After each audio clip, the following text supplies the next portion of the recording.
Hello and welcome to another episode of Brave UX. I'm Brendan Jarvis, Managing Founder of The Space in Between, the home of New Zealand's only specialist evaluative UX research practice and world-class UX lab, enabling brave teams across the globe to de-risk product design and equally brave leaders to shape and scale design culture.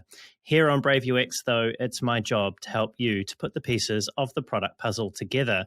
I do that by unpacking the stories, learnings, and expert advice of world-class UX, design, and product management professionals. My guest today is Mikkel Michelsen. Mikkel is a product manager and lead UX designer at Systime Solutions, a division of Gyldendal, Scandinavia's largest publisher.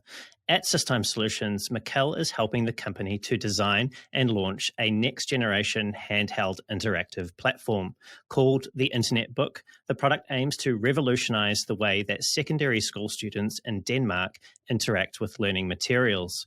Before Systime, Mikkel was the chief UX designer at Danske Bank, the largest bank in Denmark with assets totaling 600 billion. The bank employs 23,000 people and also has 3.3 million customers. There, Mikkel was instrumental in the design of customer-facing solutions, including e-banking, mobile banking, and Danske ID. Mikkel has also held other senior design roles, such as the head of UX at WhiteAway Group, one of the largest e-commerce businesses in Denmark, as well as the lead UX designer at eBay Scandinavia. But it was Mikkel's work at Systematic, a provider of mission-critical technology solutions, that really caught my attention.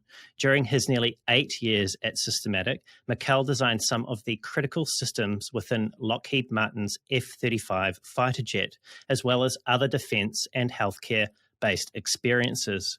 Needless to say, there is plenty to explore there. So, on that note, it is my pleasure to welcome Mikkel here to speak with me on Brave UX today.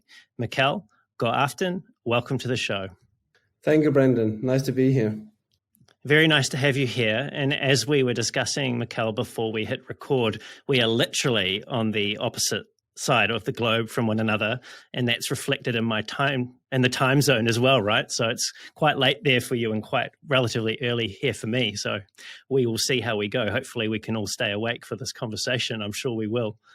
Now, I understand you live in a area of Denmark in a city called Aarhus, which is the second largest city in Denmark behind Copenhagen. And it's also a sea-based city, a seaside city like Auckland, where I live. Can you just paint us a little bit of a picture of what life is like there? You know, how does it compare to, say, some of the other large European cities that listeners may be familiar with, like London or Paris, or an American city like San Francisco? Well, I would say that Aarhus is a pretty small city compared to the large one you just mentioned. But, you know, Scandinavia is a small country. We're about 6 million inhabitants here and part of a group of Scandinavian countries in the Nordics. So, yeah, it's just, you know, the social welfare states here and a lot of nice benefits of, you know, living in this part of the world. I feel very blessed and privileged to live in Denmark, but also to have traveled and lived abroad. I lived in France for 3 years and worked on banking systems there. And I also worked in US on various projects. So yeah, I love traveling. And I can tell you that if you drill a hole through the entire center of the earth from Aarhus, you will actually end up 400 kilometers from the coast of New Zealand. So I'm actually on the very opposite side of the globe from you. Well, I'd say start digging, but I'm not sure that would be very good for the planet. And it sounds like you are in a beautiful place. I did have a look at some of the photos of Aarhus when I was preparing for today, and it does look like a wonderful place to visit. And like you say, a lot smaller than some of those bigger cities that I mentioned. Now, thinking about travel as well, like I noticed in your bio, and it's not uncommon for people in Scandinavia, as far as I can tell, to have excellent English and to travel. I think you have also 6 languages that you have some proficiency in. Now, how has the traveling aspect of what you've done in your career and your ability to interact with people in their language, how has that helped you to develop as a designer?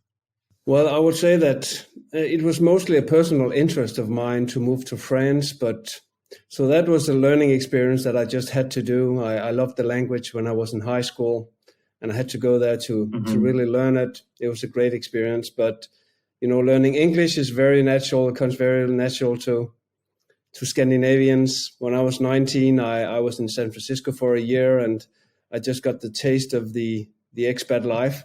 So yeah, I would say that it's pretty normal for us here to speak in English terms, and especially in IT, in technology space, to speak in English terms. So I think most people are just comfortable, speaking about technology in those terms. I might come to short in some terms of the language, but yeah.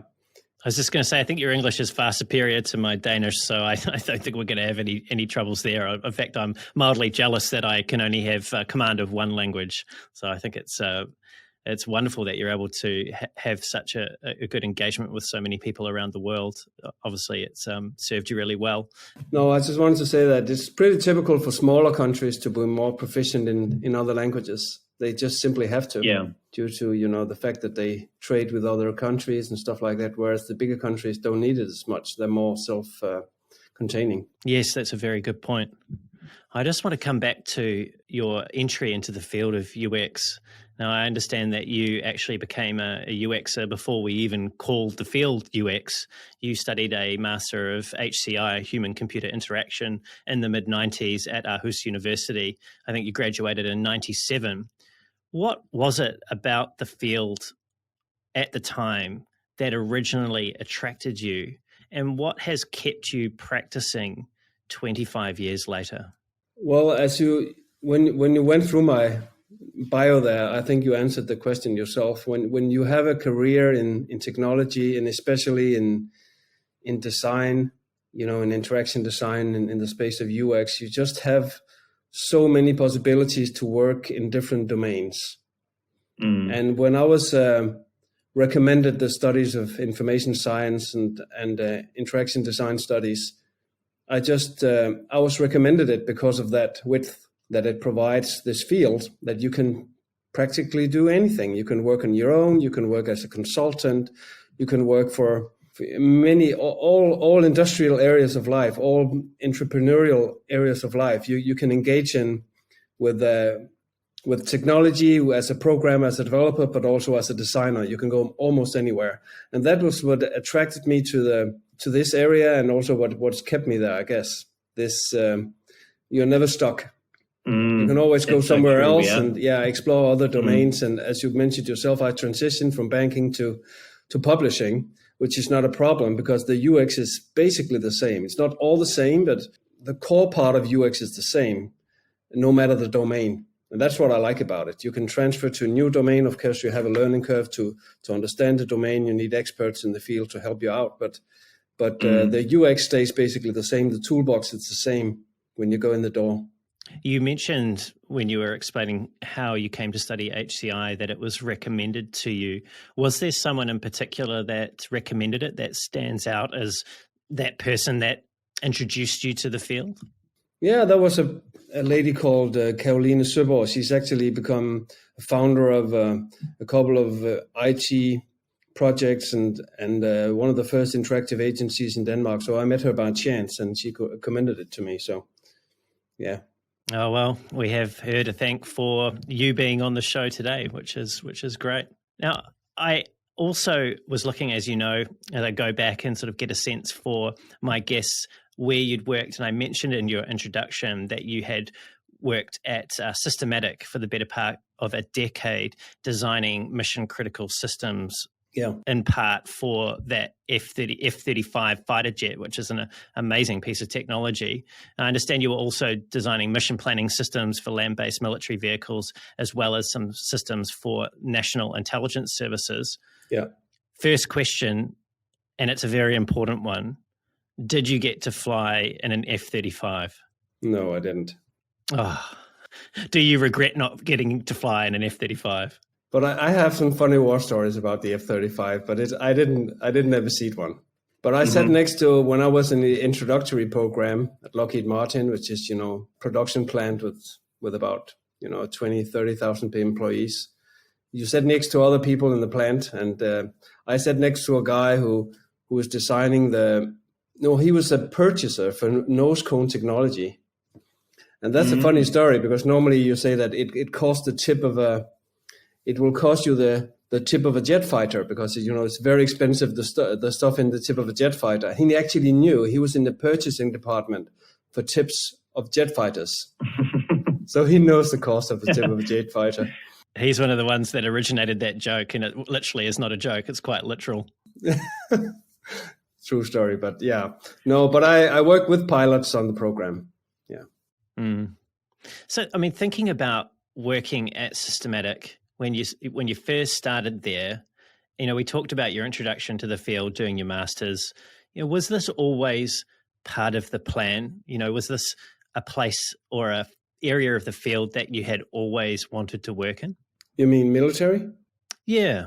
I actually had when I was a kid, I had dreams about aviation, becoming, air traffic controller, sit in front of the screens and stuff like that. But I decided for information technology, because you have much more possibilities. But no, I didn't plan for it. But when I heard about the contract for the F-35, I actually pursued the job because of that. So I went on a mission to get a job within that company, to get to work for that particular piece of technology. Well, that sounds like there's a story there. How did you go about pursuing that opportunity? Was it sort of like, I'll pitch a tent outside the company's office until they give me a job, or how did it go? No, I was living in France, and this was in, I think, 2004, and I read a newspaper article that Systematic had acquired the contract for the F-35 for software, some part of the contract, not all.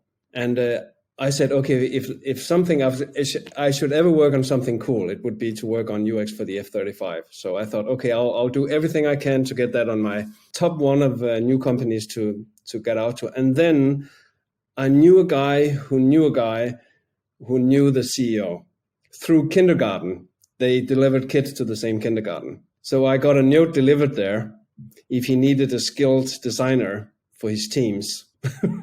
Real funny, but actually it worked. I got called in for meet and greet, and it developed into a job eventually. So, Mikkel, we've spoken a little bit about the term mission critical and a mission critical system, but we haven't actually really clarified or defined what that is for the people that are listening. What does that really mean? What is a mission critical system? Well, it's actually hard to define. You cannot really look it up in the Webster's dictionary and get a clear definition, especially when it comes to technology, because people will say that I have mission critical apps on my phone. So it's a mission critical to what? What mission? But typically, I define it in areas where the safety of human life is somehow directly or indirectly involved. That would be mission critical to me. So I would say that it's a matter of definition, but it is, at least it has to do with somehow the security and safety of human life is somehow involved within that system. So that, of course, also goes for systems in healthcare and stuff like that, but also in vehicles and transportation and stuff like that. Now, I watched a talk that you'd given a little while back at one of the IXDA conferences where you were discussing the design of mission critical systems. And in that talk, you remarked that major incidents often occur through a series of interrelated failures. And I'm just going to quote something that you said in that talk now. You said, that's where the responsibility of the interaction designer comes in. We can either be that person who starts the bad chain of events, or we can break that chain with a good design. So given the nature of your work at Systematic, did you wake up in the morning and have a real sense of the gravity of the work that you were doing and the impact both for good and for ill if there was a design problem in there that you were working on? Yes, of course. You are instantly aware that it has a high impact if you work on something that has relations to human life, as you would if you, for instance, designed an interface for medical purposes of administering drugs, for instance. if you administer 10 times the allowed amount, you might create a disaster. So of course you're instantly aware that this is something of high importance, but it's just an interesting field to be in. And I really enjoyed working in that part of UX design. It's something I did for about 6-7 years, working in military systems. And it's just, it also gives you a high sense of reward. It's very rewarding to know that these systems helped save lives in the field. And I have been directly told by soldiers that the way it was designed directly had an impact on saving lives. And that's maybe one of the most rewarding things you can hear as a designer. So I feel very privileged to be part of designing systems and making a difference there. What was it like to receive that feedback? How did you feel when someone's sitting there telling you that you literally saved lives as a result of the work that you'd done?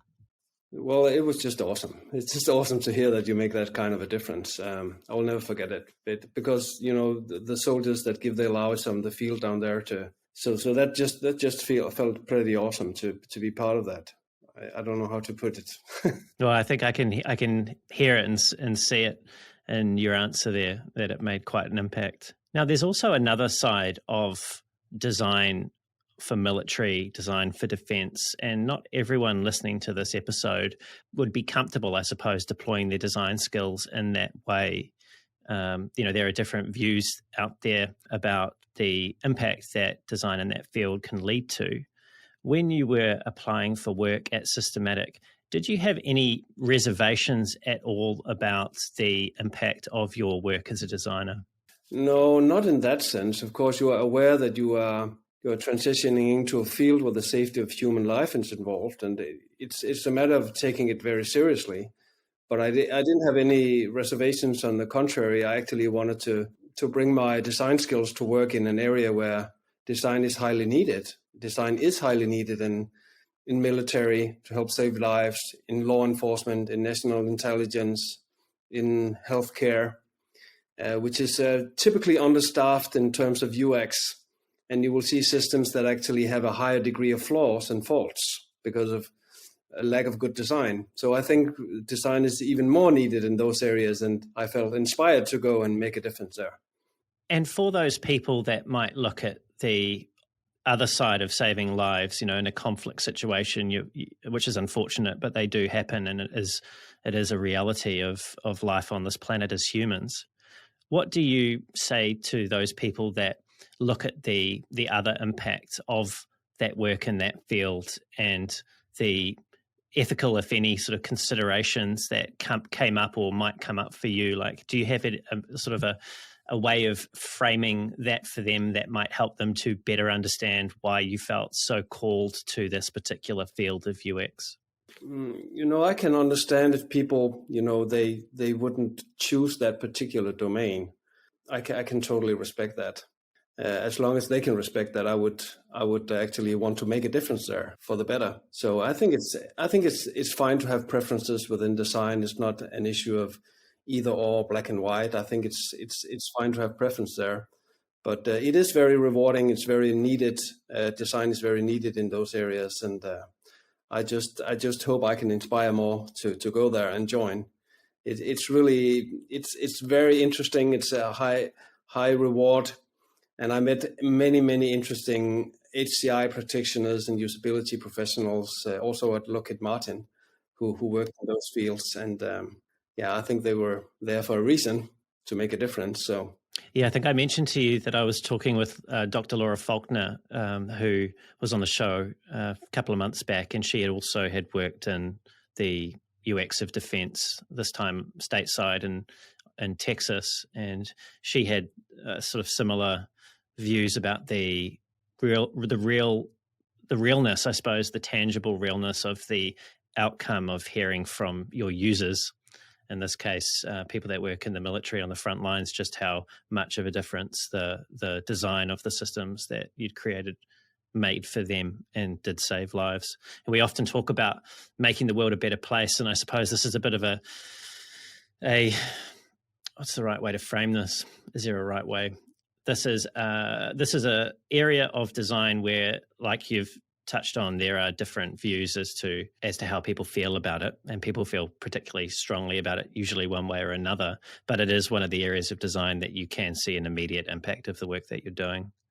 Now, I was curious, Mikkel, like how did your friends and family feel about the nature of your work on the F-35 and on these systems? You know, did it lead to any interesting dinner time conversations? Well, I guess when you work on stuff like that, that's classified, people just want to know what it's about. So that type of conversation, I think my family were proud that I was able to join such a special program.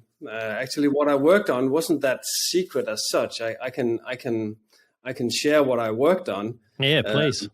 But you might also go to my website, nielsmikkel.com/F35, and read an article that did in length about working there and what specifically I worked on. But, it has, of course, to do with onboard and offboard systems on the plane. And, of course, the digital interfaces for that. For instance, I worked on a portable device that plugged into the fuselage upon landing, doing diagnostics. What were you scanning for? Faults and errors during flight. Okay. And such a diagnostic tool would help ensure the safety of the next flight, for instance. Right. So there are always that feedback loop. Sounds like it's really important, and there are so many different interrelated systems from what it sounds like that you need to really make sure you're reporting the health or the sort of status of the fighter jet before it goes up again. Yeah. What's it like when you're trying to learn about the effectiveness of your design in a mission critical system? I don't imagine it's easy just to get aircraft technicians to come in for a day at the lab somewhere. Like, what did it look like? How did you involve the user, for lack of a better term, the people that you were trying to design for? How did you involve them in the design process? Yeah, well, as you know better than anybody else, I guess, is that we as UX designers have a wide toolbox of things we can use. Depending on the closeness to the users, we can employ different tools. Actually, I was in the military context, I was actually able to work very closely with domain experts that would be the end users of the technology. And that allowed me to actually get direct feedback on design from particular, target users. But it's actually pretty difficult to get a hold of the end users. In a normal scenario, you would have different layers of stakeholders between you and the users, and you couldn't just reach out and say, hey, come in for a day at the lab. So, of course, you need to, be careful with the design you do and how you verify it through different methods. And, of course, there's also less, it's not exactly an agile process as such, where you just do quick iterations over the table in a design sprint. You really need to, work through requirement specifications and stuff like that, and slowly get design to be part of the agenda. And actually, I did that at the F-35. I worked to enhance the value of the user interface specifications on the program. So I introduced some document artifacts that help the entire artifact structure for requirements to be, more design-centered. So it's a slow, long haul. It's not just a quick iterative process when you work in a big company like that. But it's very interesting. I really enjoyed that part, to be part of a big machine in terms of the role you can play. I get the sense that the Silicon Valley move fast and break things, which has somewhat fallen from favor recently, and potentially for very, very good reason, doesn't really apply in a military context. No, it doesn't really work like that. It's a bit different there. You have typically big contracts with a high degree of specification of what exactly is to be built, and you need, of course, to imply, work design into that agenda. And isn't that fascinating, though? Because if you think about that, this machine is a machine that is going to be piloted by a person. And while I, very generally get the sense that, there's a lot of automation sitting in behind that to enable that person to function effectively under pressure. It's interesting that design is something that still needs to fight really hard to become more center stage in the design decisions that are going into that piece of hardware.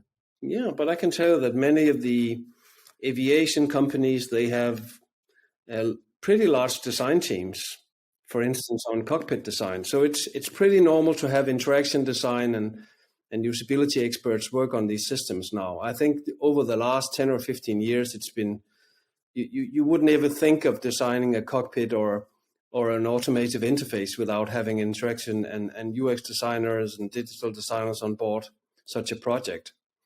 Whereas, 20 years ago, you would typically have mostly analog controls in a car. Today, you have so many digital systems, touchscreens, audio interfaces, many more things where UX and design skills are simply required for a successful experience. So so there's a positive development in that sense, is that in many of these, because it's also mission critical to design for vehicles, and designing even Apple CarPlay or Spotify for a car is actually somehow mission critical, because you take away from the attention of the driver to keep their eyes on the road. So, this part of being mission critical really applies to a lot of areas, and we can make a difference there. So I think you wouldn't, in your good mind, design a system for a vehicle today without having good designers on board such a team. Yeah, I was looking at some of the videos of the F-35 in flight, and there's obviously some very advanced technology in there. But to what you were saying, Mikkel, there about the different modes of interaction with the system, you touched on there, you've got your touch screens, which have become mainstream now, but you also looked like there was a gestural interface built in there. There was the ability, I believe, through the visor to see through the hard surfaces around the cockpit, so the pilot doesn't just look out the glass. For people that are listening, you can actually look straight down below you, and the cameras on the jet will actually feed back to your helmet what it is that you can see. So you've got real almost 360-degree ability to see what's going on. And also audio commands like called DVI, direct voice input systems in the cockpit to allow you to imply voice commands to execute stuff during flight. So when you're going through the process of designing a mission critical system for this kind of context, whether it's the F-35 or whether it's healthcare or whether it's a land-based vehicle, I understand from what you've said that there is often a load of specification in terms of engineering specification, and the outcome's pretty clear what you need to deliver. But it sounds like you've got a number of different ways that the person can interact with the system to achieve whatever that outcome is. How do you go about navigating what mode to use and the different constraints that may sit around the design of that system? Like, what's factoring into your decisions here, your design decisions? What do you mean mode? So whether or not you are designing that system to be an auditory system, or whether it's an alarm, or whether it's something that's going to be touch screen, what are the decisions that go into determining what mode the interaction should be? Well, I would say the projects I've been on hasn't been that unclear. You typically know more or less specifically what you're going to be working on. Let's say you're going to be working on a fixed touchscreen display inside a vehicle that does so-and-so. So the constraint is known. Yeah, the constraint is pretty much known. You know what information flows into that system. And then you just do what any UX designer does. You try to understand the use cases, the user stories around those use cases, which are more important, which conflict with which, what are the priorities and needs and goals of the user. Try to empathize with the user in that respect.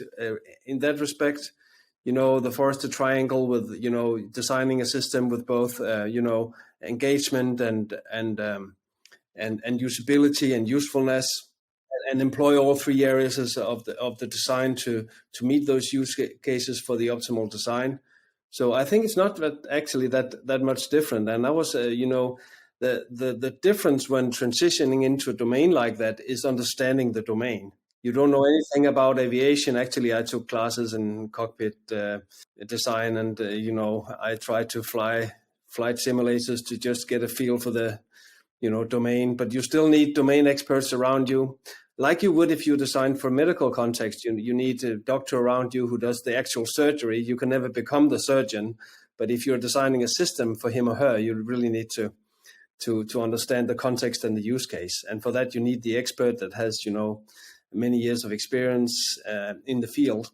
to help you out. So typically in those high knowledge areas, also in banking and finance, you need the domain experts next to you to help you understand the use case. But besides that, you just employ the normal toolbox of UX design to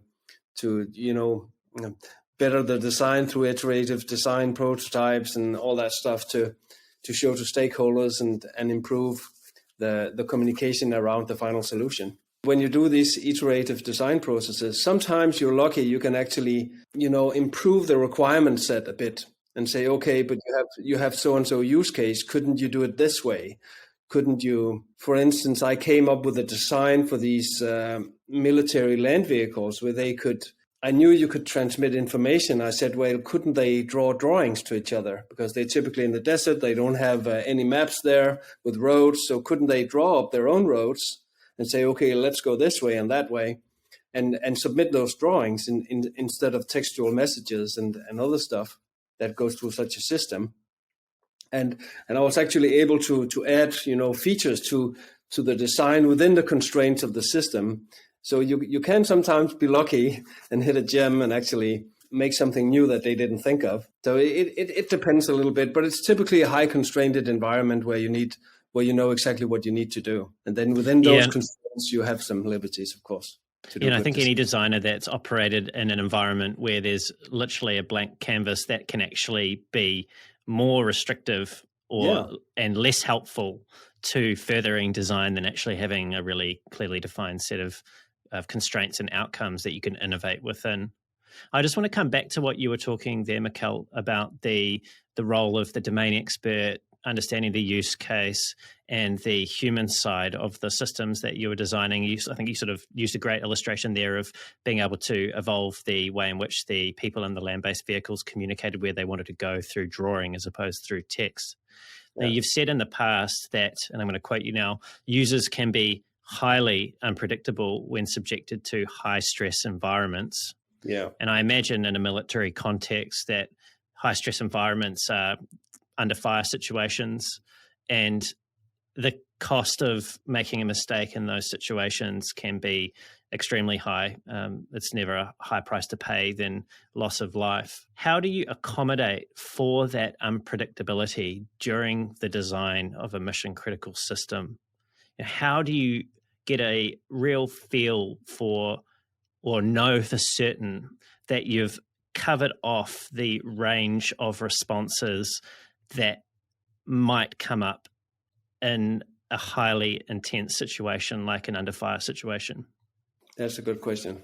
The accurateness of design, it needs to be there whatever you design. Of course, you need to make sure that the error margins are less in terms of bad things that are able to happen if the user doesn't perform what they're supposed to do. Like you would with a GPS system, you would want to direct the user and not have them, drive off the road at some point. So of course you need to know what are the limits within the user, in which the user can act safely and not cause harm to themselves or others. So these are some constraints you need to know. You need to lay down these constraints and say, okay, I need to make absolutely sure that the user cannot go into these areas of insecurity where this safety is concerned. And so what those constraints might be depends, of course, entirely on the design you're making. You need to, draw up those limitations and say, okay, I need to make sure that the user cannot wander off into these. That doesn't mean that the user cannot make an error with your design or the system in such. It's not your design, it's the system itself. Any system that allows for human input can somehow be misused by the person using it. And that is what is so exciting about designing for these safety critical systems, these mission critical systems. And they come in all shapes or forms. You can be designing, industrial interfaces for electricity or who knows what, elevators, vehicles, aviation, military, law enforcement, and all of this, the safety of human life is involved. And I think many times in these systems, it's actually the designer's responsibility to add safety to a system that is inherently dangerous. So again, I think so that's why I'm saying that I'm pretty unapologetic about working in the military context, because we are pushing something that actually has an inherently dangerous nature and pushing it in a more human and safe direction because of this error handling capacity of good design. Whereas, the lack of the same thing would actually make a system more dangerous. If you didn't have a good designer for a car, or you didn't have so and so for this interface, it would actually be more dangerous, less effective for the operators. Yeah, for the operators, exactly. So I think it's just it's an important challenge. It's a good challenge to be in that safe of actually enhancing the safety of a system.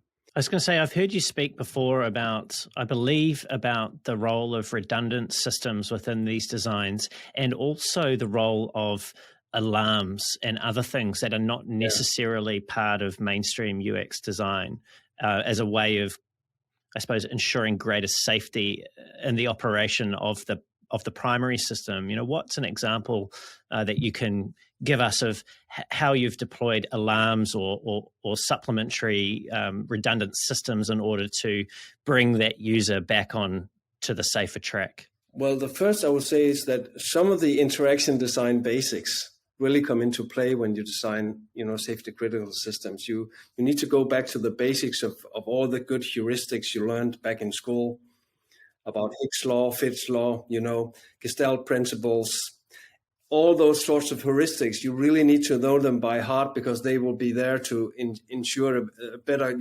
core usability of the system. And I just think that those are some of the basics that needs to be employed there. Of course, there are some things you would do that are maybe different in some of these mission critical contexts with redundant systems, really ensuring that the user doesn't make errors, that there's a high degree of forgiveness within the system. Another thing that you will tell me about that. You say a high degree of forgiveness. What does that mean?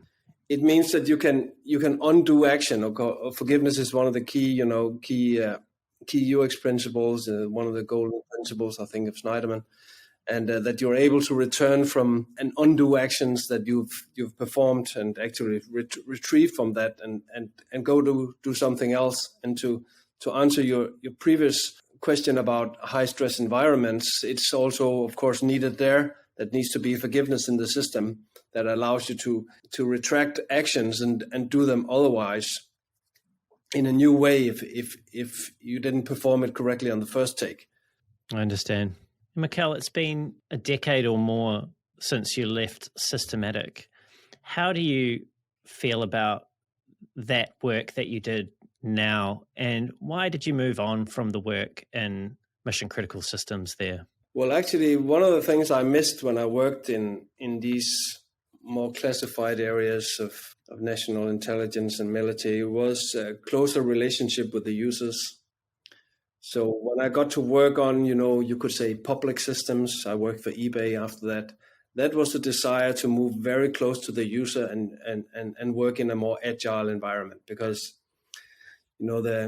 this domain is a bit, it's not the most agile environment in the world. And I really missed that close contact with the end users, and maybe also to be able to speak to end users without having to know their entire roster of education and understanding their domain as such, be one of the users myself. When you're at eBay, you just inherently understand what the technology is about, and you can actually employ people around you for understanding good design instead of having to have an expert per se next to you. So I really wanted to move into other areas of design after having worked on the nerdy stuff for so many years. And that's why I moved into e-commerce, which was just great. I loved being there too. So it's an interesting part of my bio that I was in the military and worked on those systems. But I also enjoyed working on other stuff that is more public. And now I worked on learning system, actually going back a bit to my master's degree, which quite academic. So now I work on didactic stuff in the schools and how interactive technologies can help children learn. So that's just another part of the UX toolbox that I'm happy to use now. So getting close to the users, I think, was one of the reasons I moved on to get more normal users, so to speak. Makes a lot of sense. I get a real sense from listening to you talk about your work as well, and also where you're currently working in terms of the internetBook that you're working on in the education context. That impact of your work is quite important to you. Yeah, I think it matters to most designers that they feel they make a difference somehow. One of the things we know in learning in schools is that the pupils are starting to more and more transition into digital books. And it's really important that these digital books are able to transmit the material in a just as good way as would a paper book. And there is this trend and this tendency for pupils to lose concentration when they're using digital media. And it's a very, very exciting challenge to design a media that keeps the user attention and the user learning to the content for as long as possible without having them to flicker off into other areas of their computer. I was going to say that's a really interesting area of UX to work in, and I want to come to internetBook and some of the constraints around that, and like we've talked about with pupils, students losing concentration. Like, I think that's a really fascinating area of design. Just before we move off the subject of mission critical systems, I wanted to, I suppose, get a sense from you that while most of the people that are going to be listening to this episode won't and probably will not in their career work in a organization that focuses on the design of those mission critical systems, we're seeing more and more now that a lot of the work that or products that we do work on do have a impact on the quality of life and lives of our users. So there's still an ability for our work to have unintended consequences. And I think we've seen some of this play out in the media recently, particularly around social platforms. What responsibility, if any, do you believe that we have as UX practitioners to our users as far as quality of life goes, as far as our impact that we have on their ability to live a successful and happy life? I don't think we are the good makers as designers. I don't think we have a responsibility as such to be the saviors of the world. I think we're part of whatever company we're part of, improving the conditions of the humans that use these systems. I totally agree with that. But I don't kid myself saying that, we as designers are the ones that save everything from, falling apart. So I'm not in that boat at all. I think we should go work in a soup kitchen if we really wanted to make a difference. We shouldn't be, pretentious and think that design is, really the changer of the world. I was just blessed and privileged to work on something such as special as that, which was my dream, and I tried it out. But I think many of us designers, we have different dreams and aspirations and want to make a difference in those areas in our way, the best we can through a team. People have to build the stuff that we're designing. They perform the same role, the same responsibility as us, the product managers that set up the requirements, the businesses that fund it, the users that use it have the responsibility for first and foremost. So I think we're just a part of the ecosystem of people that, share that ability to, you could say, make a difference with digital systems that are just become such a natural part of life. What I am excited about, though, is that I think that UX design in that ecosystem is a force for good. It really does make a difference if you make good design. Things will work better. They will work more accurately. They will be more safe. There will be more content users. It will improve the quality of life. The human condition will actually be bettered if you are actually at least pushing it in a good direction with what you do as a designer. So I'm pretty content about that, but I'm not fooling myself telling me that, we are saviors of the world in that sense. But it's still, I think it's good to be in UX design is an interesting field. I think that's why many practitioners stay in the field, is because we feel that when we enter a project and we look at, things and we try to understand the users, we can see, okay, there's actually areas of improvement here. I am able to push some of these bricks in a good direction if I do some stuff here and work with other people, to make these things slightly different. Yeah, so it sounds like what you're saying is that you believe that design can have a positive impact in the world, but that the context and the degree of that impact is somewhat limited by our sphere of influence within the organizations in which we work. Yeah, of course. Well, so let's come back to Gyldendal and your work there at Systime Solutions on the internetBook before I segued us there to sort of get into some, I suppose, a bigger sort of meta level conversation. You're a product manager and a lead UX. And to me, thinking about those two roles, they're both large roles. What does that look like in practice? Like, do you have to wear different hats on different days or during the same day, just to sort of reframe the sort of the role that you're trying to play across those two very different roles, but related roles?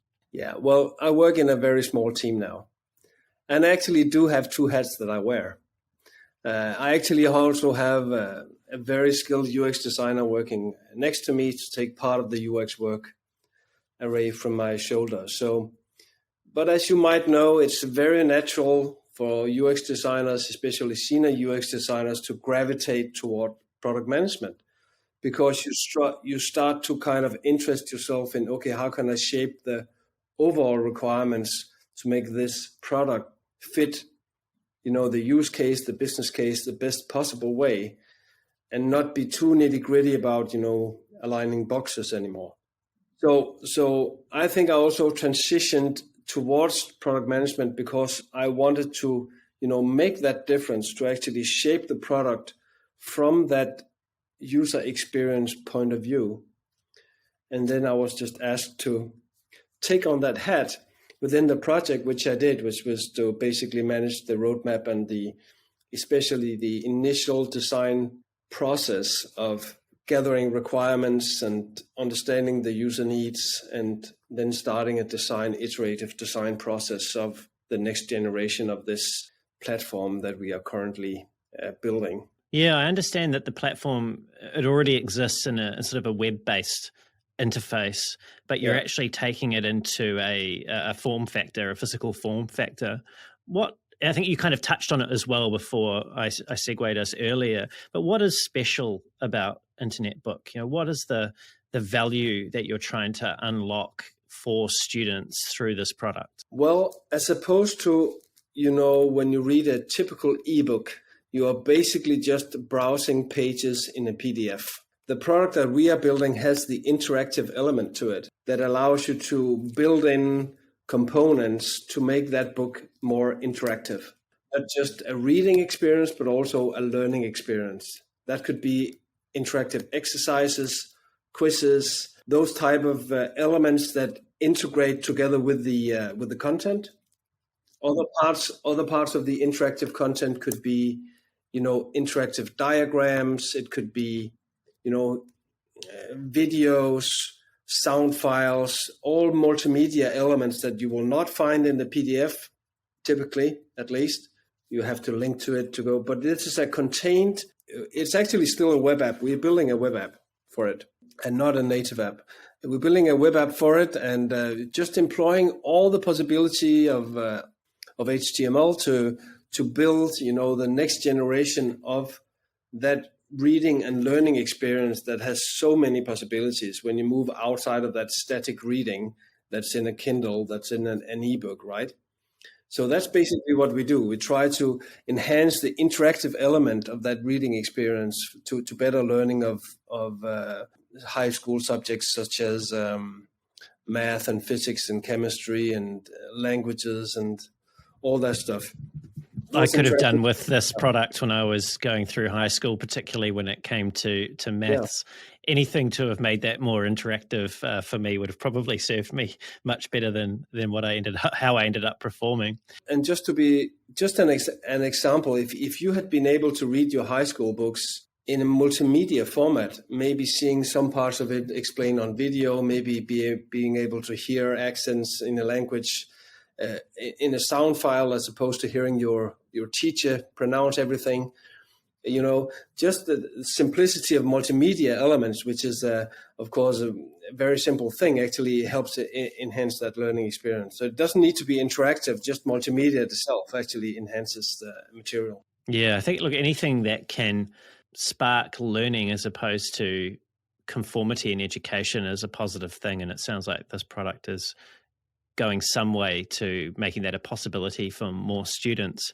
And you touch on a few different aspects of the product. There's the web app, which enables the content. There's the content itself. And there's also the physical device that I assume that you've got industrial designers working on. Like, in terms of your role, what is the breadth of your product management and design expertise? Like, how is that being applied across those three contexts of content, the physical device, and the actual interface that you're designing to house that content? Well, what we did was we started by looking at all the pain points and all the current visions and ideas of the users during many, many years of use. We have a 5-digit number of emails from users feeding back about the quality of the product. And we took that and shaped it into, you could say, a picture of the requirements we needed to fulfill, a picture of the use cases, the overall use cases we needed to fulfill. And from that, we started to shape clusters of functionality that needed to be designed and grouped together. And then on top of that, we needed to build a design system for that content. And that was actually the biggest challenge, is that we needed to build a highly flexible design system on top of all that content that allowed the different publishing houses to customize the individual books in a way that made each publication unique, while at the same time having one product that always feels the same product when you're moving from book to book. So the user doesn't have to learn a new interface for every different title that they're trying to interact with. Exactly. You move off a learning curve using this web app, and it's very important that when you jump from your chemistry book to your biology book, that you're not on a new learning curve, but you actually just seamlessly jump to another publications, and you know that web app by heart, and the basic haven't changed. Maybe just the content and parts of the design system has changed. So this was kind of a layered approach to the design system, where we needed to have recognizability always present in the product itself, but also the uniqueness of the product. And actually, what we also wanted to build on top of that uniqueness was a personality aspect to it, where the user could customize this publication to their own needs, and adding content and drawing, on the content itself, like you would in a physical book, to add that personal aspect to the digital publication. And that's actually one of the most exciting aspects of that technology, was that we wanted to imply that personal aspect to the technology. On top of the two that I mentioned. I feel like it's a fairly universal behavior for teenagers to want to draw on top of their textbooks. So it's good to see that you're trying to accommodate some of that self-expression within the product. Yeah, and teenagers notes and stuff like that. Yeah. Yeah. And look, teenagers are, let's be honest, they're tricky.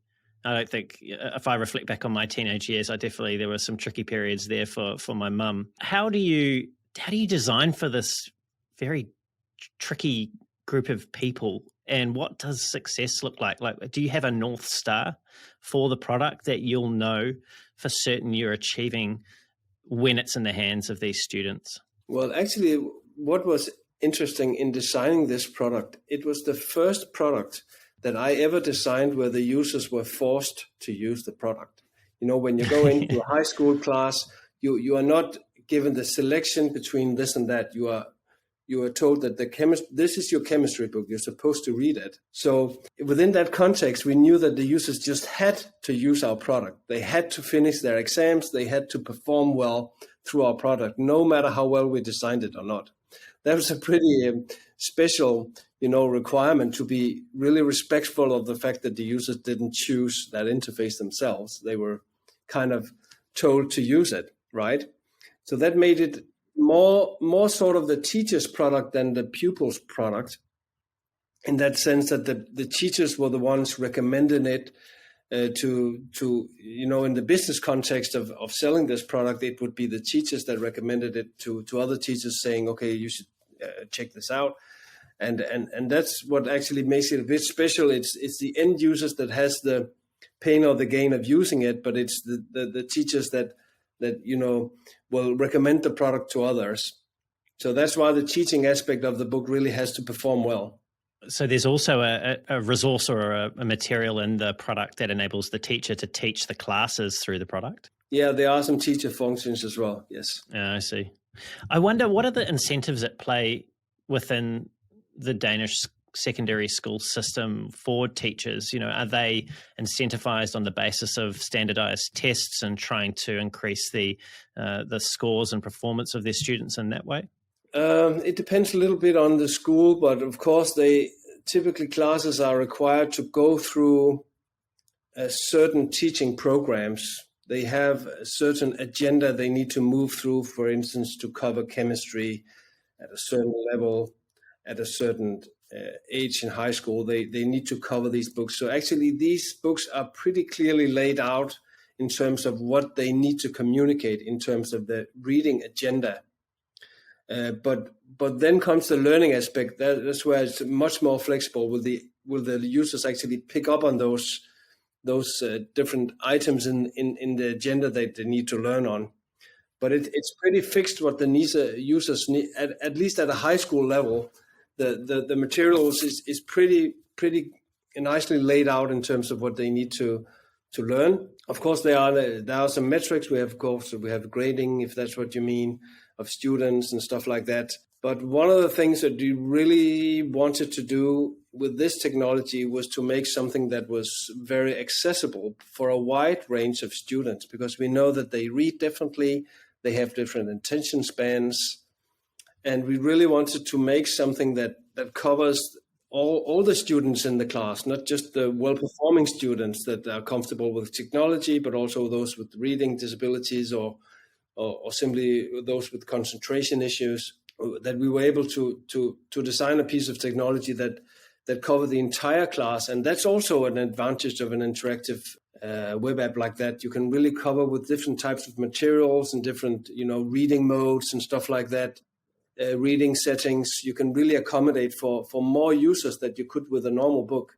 So you're actually expanding the reach of the material with a good interactive design in that sense. I think that's also what triggered me to become product manager here, because you could shape the product and the requirement set in a way that this product could really become a more powerful tool than it was today. The previous generation just had 10 years anniversary, and it was starting to become a little bit rusty around the edges. So it really needed a good redesign as well. I think 10 years is a bit too long, if you ask me. So you might, it was really needed to have a next generation of that product in the hands of the users, because so much has happened in 10 years in web browsing, right? When is the next version of the internetBook going to be available for students? We are aiming for a release for next summer, the summer of 22. It's coming very soon. Mikkel, look, I'm very mindful of time. I know it's getting late for you there, but I also know that you have a heart for education, in particular the education of UX and the introduction of people to the field. So I'd like to ask you briefly about that before we bring the show down to a close. You are particularly passionate, as I mentioned, about introducing UX as a career path to high school students. Why is this something that you feel compelled to do? Well, it's just become my impression that when we talk about information technology to younger kids, we are rarely sharing design with them. We are, at least in Scandinavia, where I'm from, we are taught stuff in high school about information technology. We even call it information technology. And we are basically told that there are two paths you can take. You can either become kind of like a project manager, or you can become a developer. Those are the two roles you can have in IT. And you are not told about, the area of user experience design, of experience design, interaction design, digital design, graphical skills, design skills in terms of digital technology. And I think it's just a pity. I think we should inspire that curiosity to make people move into design at a much earlier age than just having them be introduced to programming and project management in their IT classes at a young age. So yes, I'm very passionate about, telling people about what a UX designer actually does at a very young age, as opposed to I learned it when I was out of high school and starting to explore myself. And UX is something that you're introduced to when you are in technology already, maybe transitioning into the soft side of technology from the aspect of programming, or maybe you are a graphic designer who wants to move into UX. So typically UX is an area that you kind of move into, you transition into from another area of interest within IT, but you're not blankly introduced to it when you learn about technology. I think it's too bad, because it's just one of the pillars of technology is good design. So yeah, that's on my heart to, maybe one day write a book for high school students, or who knows. That sounds like a good thing to put on your list of things to do. Maybe once you've shipped the internet book, you'll have a moment to plan that out and start putting some meat around those bones. Mikkel, reflecting back on your time as a practitioner in the field of UX over the last 25 years, part of which was spent, as we spoke about earlier, in mission-critical systems design.